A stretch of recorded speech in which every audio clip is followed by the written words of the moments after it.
Hi guys, hope you are all well out there today. Welcome back to the channel, or welcome if it's your first time. My name is Dan, and today's video is all about how I go about recording valve amps at home. If you haven't already, please look at subscribing to the channel if you dig this video or any of the other stuff I'm putting out. It really helps me out when making future content. This video came about for two reasons. Number one, I've been asked quite a few times now on my videos how I capture the sound when I'm doing demos using an amp.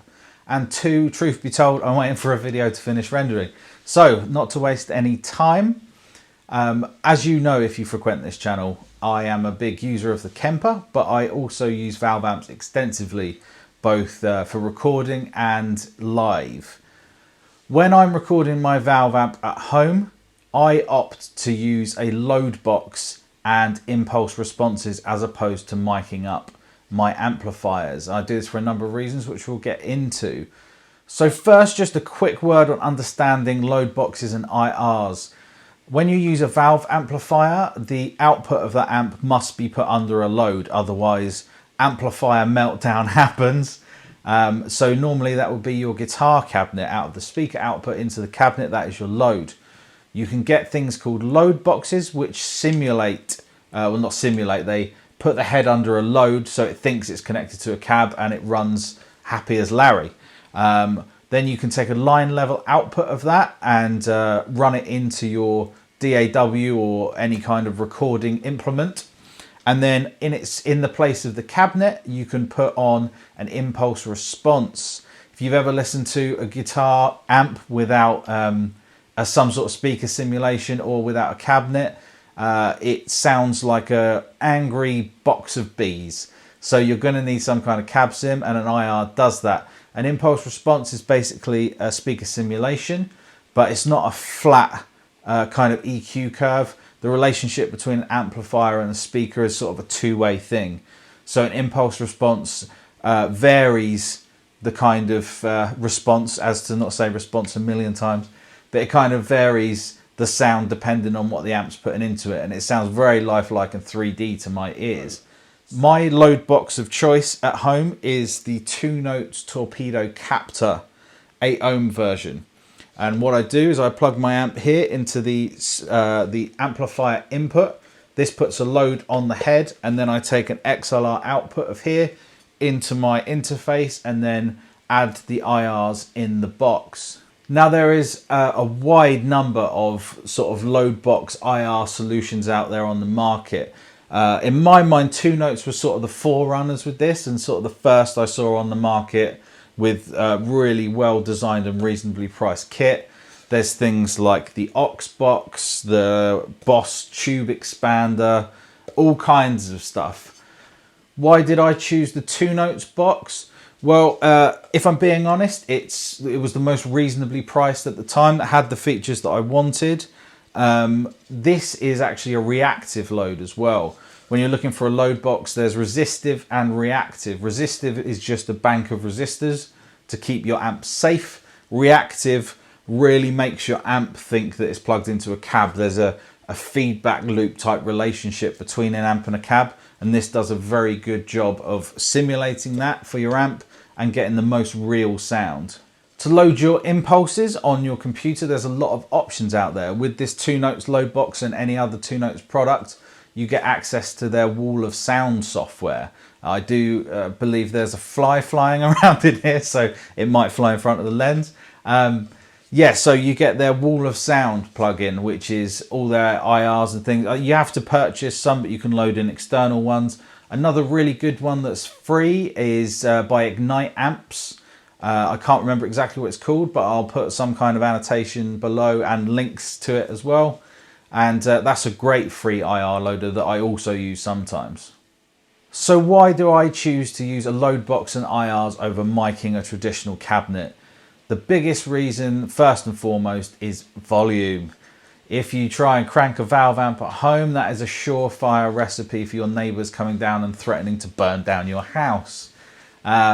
So with this load box, I can, if I want to, have no volume at all. So I can record any time, day or night, with headphones, and it's not going to bother anyone. So that is the first main reason. Reason number 2 is actually having a decent space to mic up a cab. If you've ever recorded before, you're probably aware that the room that you record in is very much responsible for part of the final result. If you don't have a good sounding room, or you don't have a way to separate you and the cabinet so you can get the mics and stuff in the right place, you're not going to get the best results. Reason number 3 is that impulse responses, if you get decent ones, have been captured in a really good studio, in a really good room with good mics, people that know how to position mics, good preamps. It's been captured in the best way possible. When you're recording at home, you might not have access to loads of mics, loads of speakers, different rooms. And then if you just go on Celestion's website or other impulse providers, you've got all that at your fingertips, basically. So it gives you options that you wouldn't normally have. Reason number 4, which is a massive one for me, is that you can change the impulses after the fact. So if I'm doing a recording session, I can record my amp sound, so I'm sort of married to the amp sound. But when I'm then mixing afterwards, I can change the cab, and it has a huge impact on not only the guitar tone, but how it sits in the mix. If you have a listen to some clips now, this is how much you can vary a guitar sound just by changing the IRs.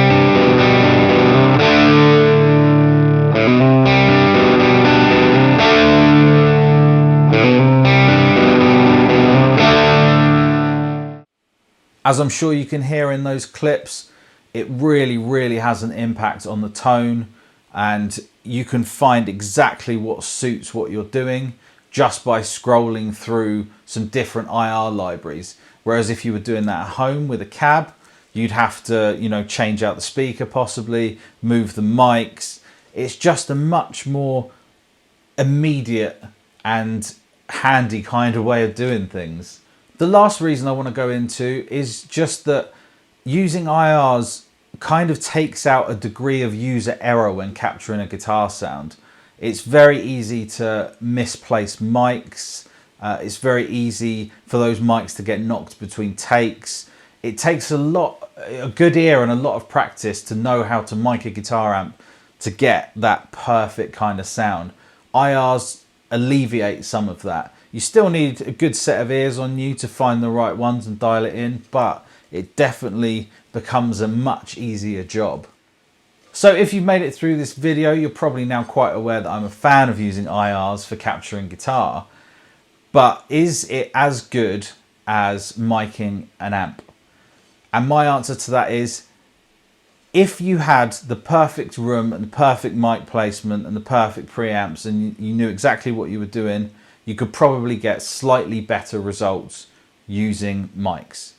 But given that we don't all have access to that kind of thing, for 90% of people, I think that IRs are a very good option.